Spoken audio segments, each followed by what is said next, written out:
Where your treasure is, there will your heart be also. God has hidden unlimited treasures in His Word.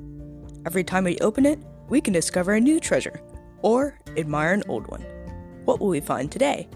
Let's dig in. Here's Carla Early with Treasure Hunt in the Word.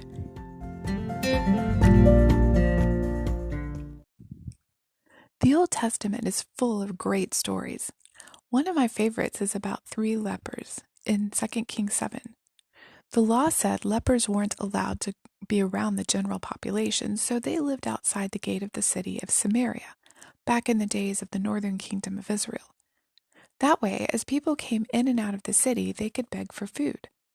However, at this time, no one was going in and out of the gate, and there was no food to be had.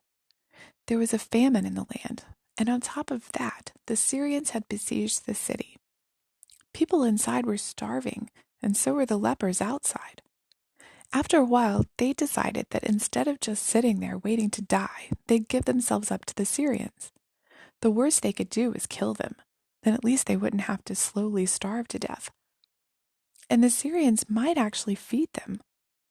So off they went to the Syrian camp, only to find no Syrians.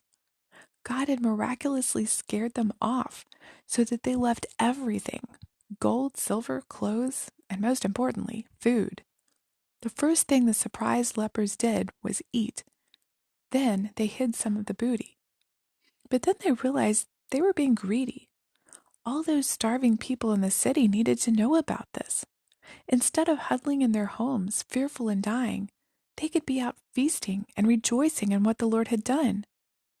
They said to one another, "We are not doing right. This day is a day of good news, and we remain silent. If we wait until morning light, some punishment will come upon us. Now let's go tell the king's household." Isn't that exactly like the Christian life? We, like the lepers, have an incurable disease called sin. We're dying, and so are those around us. But when we come to Christ, He provides exactly what we need. After all, He's already won the victory over sin. But we need to remember that others are still living in fear and defeat, dying in their sin. The lepers realized that if they didn't tell the good news, they'd be in trouble. I remember when a friend of mine in college got saved, the first thing he did was call his parents. He found out that his dad was already a Christian. All he could do was say, "If you knew, why didn't you tell me? I was on my way to hell. Didn't you care?" Do you have any friends or family members who would say that to you? And what about when we stand before the throne of God? Will He say, "Well done"? Or, "Why didn't you tell my good news?"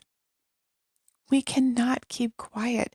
We must tell the lost and dying around us the good news of salvation. We must make sure that they know what Jesus had done for us. The lepers went back to the city and let the king know what had happened, that the city was no longer under siege, and that food and provisions and riches were available for the taking outside the city wall. Some people didn't believe and refused to even come and see, but others went out and ate their fill and became rich with the Syrians' gold and silver. What will happen when we tell others?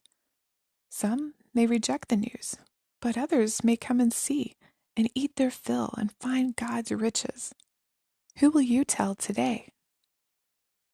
You can contact us at treasurehuntintheword@gmail.com.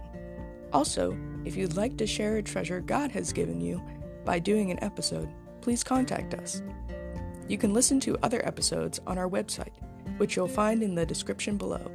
Thanks for listening, and remember, where your treasure is, there will your heart be also.